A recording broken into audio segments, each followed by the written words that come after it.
पूजन करने के प्रति भी भाव जो है वो बहुत सुंदर है, बहुत सुंदर है। आप मैं सिर्फ इशारा करता हूँ और आप सब लोग समझ जाएंगे। बस आप देखिए, हम जल जो अर्पित करते हैं, किस लिए करते हैं हम जल अर्पित, बताइए। जन्म जरा मृत्यु विनाशनाय। हम चंदन जो अर्पित करते हैं वो किस लिए करते हैं, संसार ताप विनाशनाय। माने एक में भी लौकिक अनुकूलताएं प्राप्त आए, बिजनेस वर्ध आए, है ना, हमारी एज हीन आए, माने इस किसी भी उद्देश्य से, किसी भी भावों से हम लौकिक कामना से नहीं कर रहे हैं। अगर मैं एक शब्द में बोलूं ना, तो हम जो कहते हैं ना, भक्त नहीं भगवान बनेंगे, जो हमने बाल बोध में पढ़ा है, बस उसी भगवान बनने की कामना को एक एक चीज में कंटिन्यू किया गया है। अब देखो ना, जन्म जरा और मृत्यु, इसका मैं विनाश करना चाहता हूं, ठीक है। कहाँ नहीं होती जन्म जरा और मृत्यु, बताइए, किस अवस्था में नहीं होती, सिद्ध दशा होने पर। तो इसका मतलब ये हो गया कि जन्म जरा मृत्यु जो सिद्ध दशा में नहीं होती, उस सिद्धत्व की भावना में भा रहा हूँ। हे भगवान, मैं संसार ताप को विनाश करना चाह रहा हूँ। कहते हैं कि नहीं कहते हैं। अब दो ही अवस्था है, संसार और मुक्त।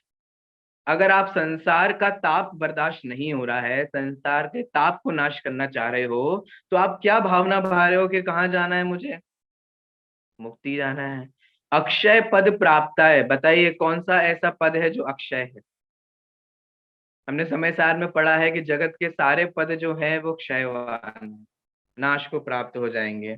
लेकिन सिर्फ और सिर्फ ध्रुव अचल और अनुपम गति एक ऐसी है जो सिर्फ नाश को प्राप्त नहीं होती। वो कौन सी है, सिद्धत्व दशा है। शुदा रोग विनाशनाय।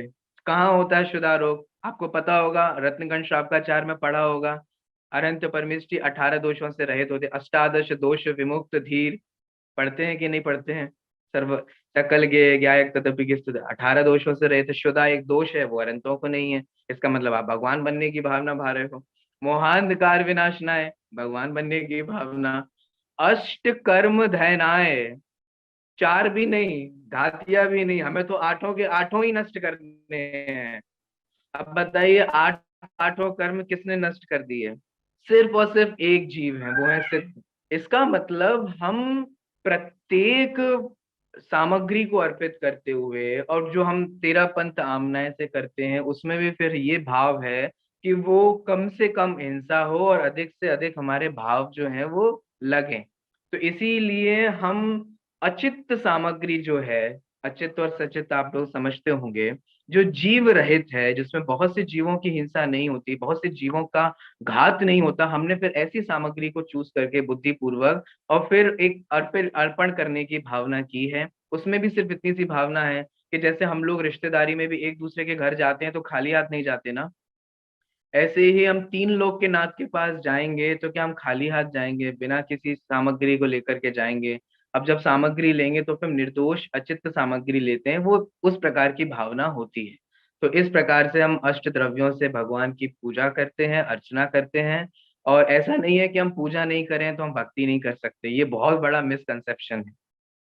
हम पूजा नहीं करें तो हम स्तोत्र पढ़ सकते हैं, हम भक्तियां पढ़ सकते हैं, हम प्राचीन चीजों को भी पढ़ सकते हैं। तो ये सारी चीजें हैं जो हमें ध्यान में देना चाहिए।